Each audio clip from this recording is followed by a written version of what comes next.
The night I walked away from everything I had known, I did so with a heart full of confusion and disbelief.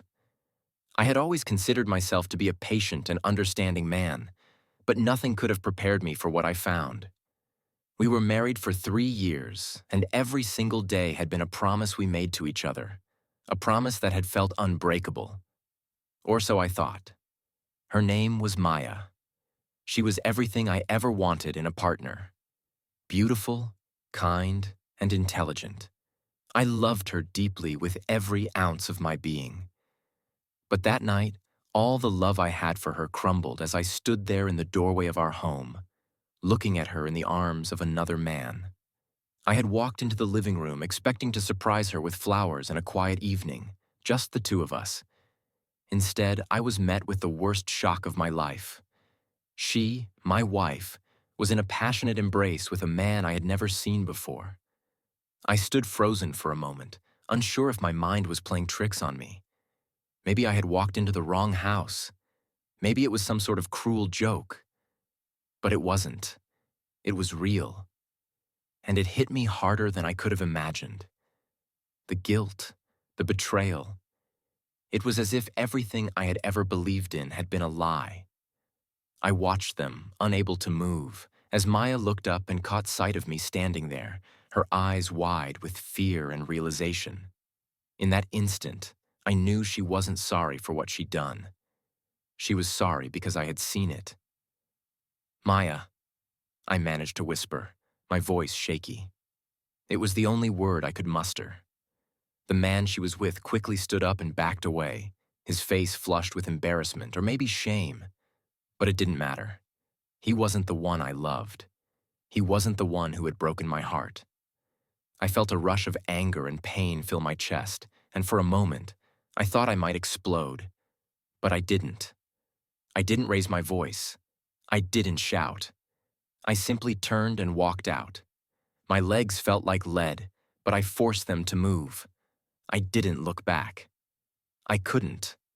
As I stepped out into the cold night, the weight of what had just happened began to sink in. What was I supposed to do now? Could I ever trust her again? Could I forgive her for something so cruel, so unforgivable? I didn't have the answers, but I knew one thing for sure. I couldn't stay. Not in that house. Not with her. It wasn't just the physical act of cheating that hurt the most. It was the deception, the lies, and the betrayal of the vows we had made. She had broken me in a way I couldn't explain. But walking away, I realized, was the only option I had left. A year passed. I tried to move on. I tried to rebuild myself piece by piece, like some shattered vases that had been glued back together but was never quite the same. My friends tried to support me, but how could they understand? No one truly could. Only those who had been through something like this would ever know the depth of the pain that comes with such a betrayal. Then one day, I received a message. It was from Maya. My heart skipped a beat when I saw her name on the screen. I hesitated for a moment before opening it. "I need to see you," she had written. "Please, just give me one chance to explain." I stared at the message, my mind racing with 1,000 thoughts. What did she want? Had she changed? Or was this just another selfish plea for forgiveness? I had no idea, but something inside me told me it was time to face the reality of what had happened. After a year of silence, there was no going back, no pretending that things could ever be the same. But I needed to know why. Why had she done it? Why had she destroyed everything we had worked for? I walked into the cafe where we had agreed to meet, the familiar scent of coffee and freshly baked pastries filling the air. The soft hum of conversations and clinking of mugs did little to calm the storm that was brewing in my chest. I sat down at a table, eyes scanning the room, waiting for Maya to arrive. The last time I'd seen her, I had left without a word, without an explanation, and I couldn't help but wonder if she would look the same or if time had done something to change her. It didn't matter, though. I wasn't there to reconcile. I wasn't there to rekindle anything. I was there for answers. Minutes passed before she walked in. I recognized her immediately, but she looked different. There was something in her eyes, something that wasn't there before. She had always had this confident, almost invincible aura around her, but now it seemed as though the weight of something heavy bore down on her. Her once carefully styled hair now fell loosely around her shoulders, and her makeup was softer, more natural. She spotted me and paused, taking a deep breath before walking toward the table. As she sat down across from me, I couldn't help but notice the slight trembling in her hands, which she quickly hid under the table. It was strange. This wasn't the woman I had known. It wasn't the woman I had fallen in love with.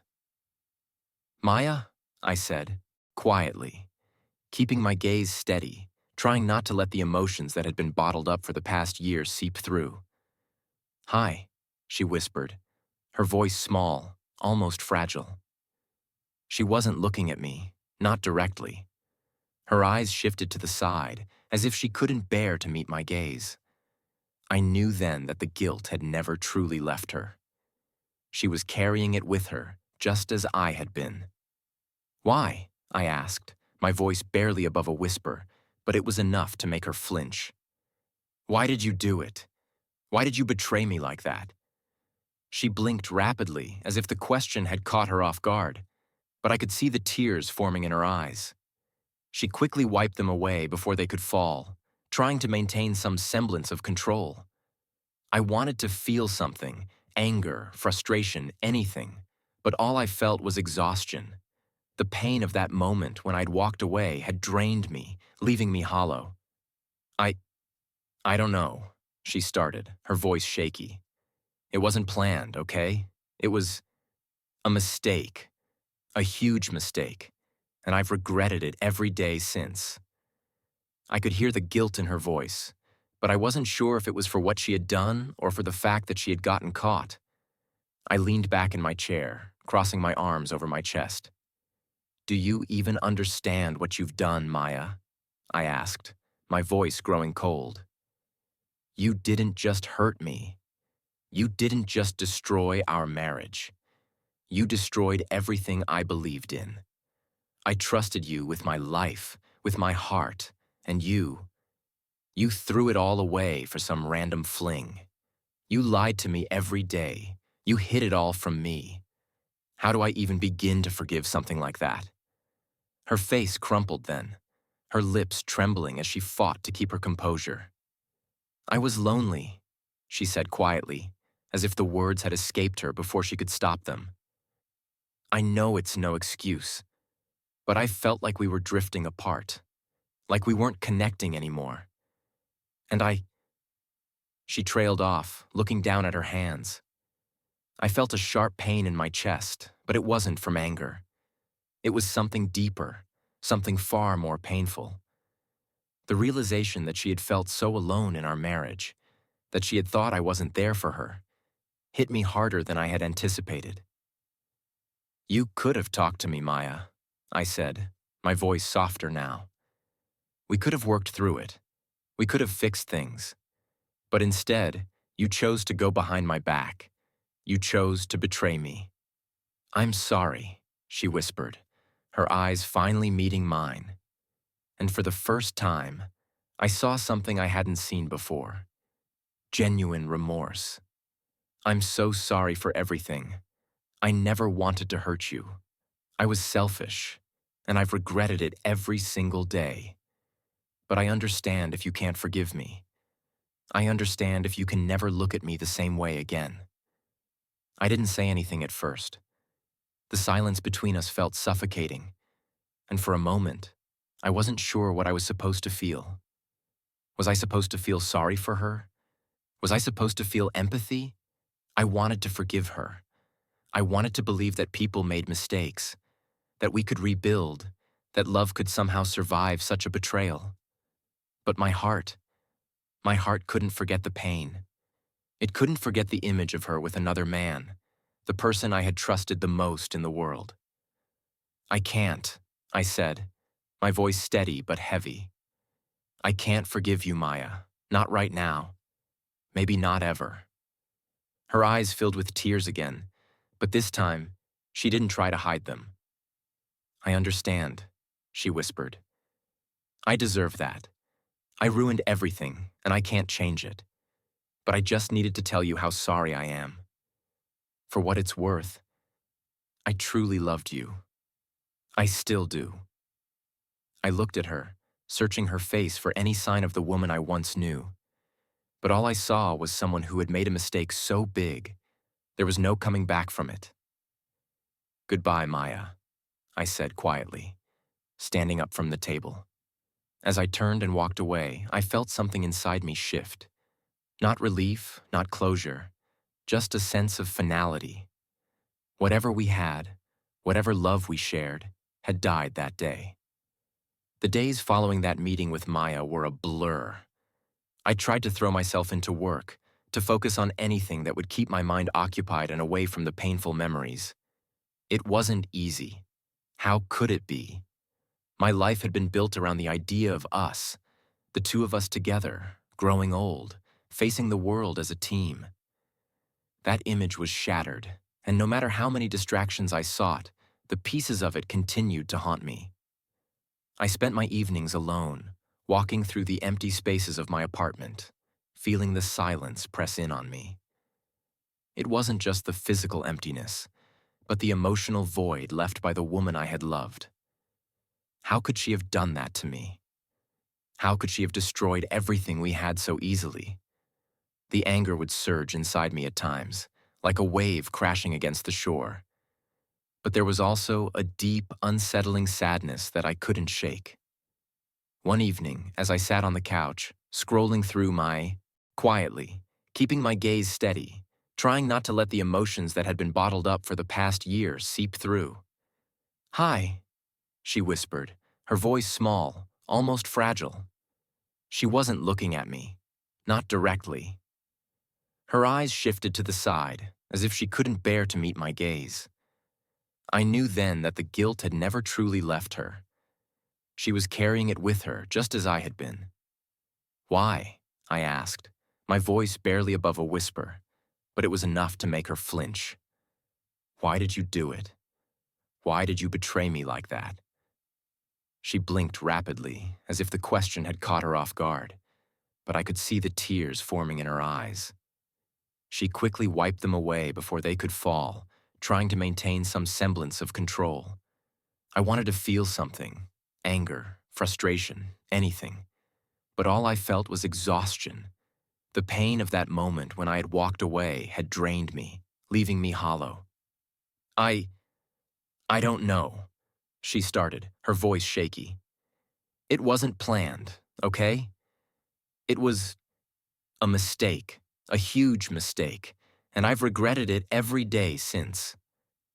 I could hear the guilt in her voice, but I wasn't sure if it was for what she had done or for the fact that she had gotten caught. I leaned back in my chair, crossing my arms over my chest. "Do you even understand what you've done, Maya?" I asked, my voice growing cold. "You didn't just hurt me. You didn't just destroy our marriage. You destroyed everything I believed in. I trusted you with my life, with my heart, and you. You threw it all away for some random fling. You lied to me every day. You hid it all from me. How do I even begin to forgive something like that?" Her face crumpled then, her lips trembling as she fought to keep her composure. "I was lonely," she said quietly, as if the words had escaped her before she could stop them. "I know it's no excuse, but I felt like we were drifting apart, like we weren't connecting anymore. And She trailed off, looking down at her hands. I felt a sharp pain in my chest, but it wasn't from anger. It was something deeper, something far more painful.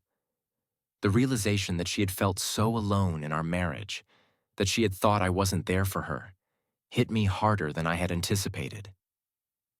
"You could have talked to me, Maya," I said, my voice softer now. "We could have worked through it. We could have fixed things. But instead, you chose to go behind my back. You chose to betray me." "I'm sorry," she whispered, her eyes finally meeting mine. and for the first time, I saw something I hadn't seen before: genuine remorse. "I'm so sorry for everything. I never wanted to hurt you. I was selfish, and I've regretted it every single day. But I understand if you can't forgive me. I understand if you can never look at me the same way again." I didn't say anything at first. The silence between us felt suffocating, and for a moment, I wasn't sure what I was supposed to feel. Was I supposed to feel sorry for her?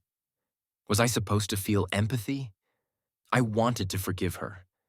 I wanted to believe that people made mistakes, that we could rebuild, that love could somehow survive such a betrayal. But my heart couldn't. Phone. I saw a notification that made my heart skip a beat. It was a picture of Maya. She was out with friends, smiling, laughing, a stark contrast to the broken woman I had seen just days ago. It was as if the betrayal had never happened. The realization hit me hard. She had moved on. Maybe not completely, but she was trying. She was out there, living her life, while I was stuck in the past, trapped in the pain of what she had done.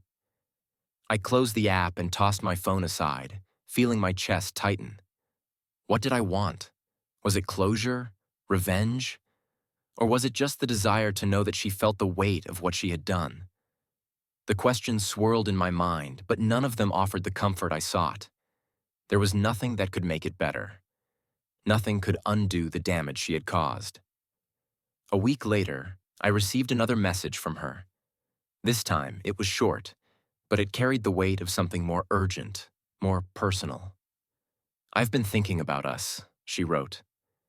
"I know you're angry, and you have every right to be. But I've changed.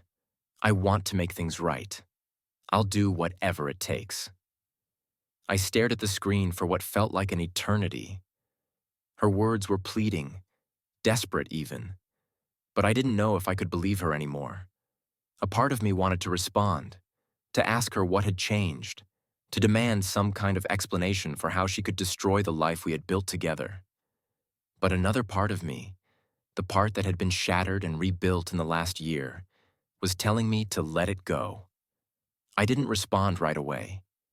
Instead, I thought about the last year, how I had spent countless hours picking up the pieces of my heart, trying to rebuild it into something whole again.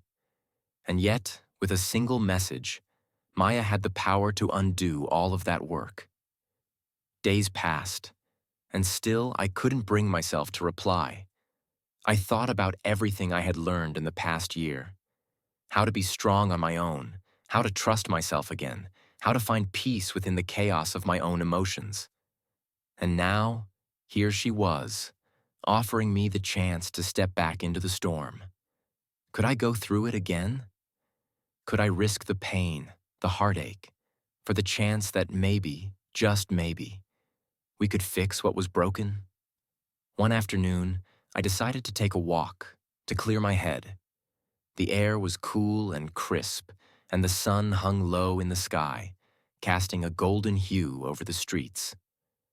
I walked for what felt like hours, letting my thoughts wander freely. There was something about the rhythmic sound of my footsteps that helped me clear my mind, even if only for a little while. As I turned a corner, I noticed a familiar figure in the distance: Maya. She was sitting on a bench, her head down, lost in thought. For a moment, I considered turning around and walking in the opposite direction, but something inside me held me there. I couldn't avoid her forever. If I was ever going to find closure, I had to face her.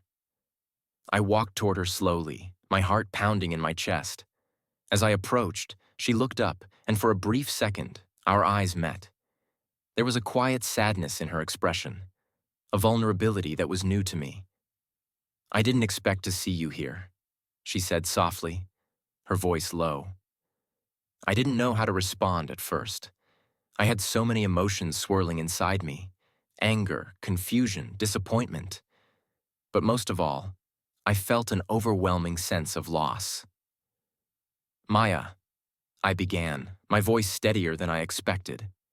"I've been thinking about everything, about us, and I don't know if I'm ready to forgive you. I don't know if I ever will be, but I need to understand why." She nodded, her eyes filling with tears again. "I don't expect you to forgive me," she whispered. "I don't deserve it. But I just wanted you to know that I am sorry. I never meant to hurt you. I never meant for things to turn out this way."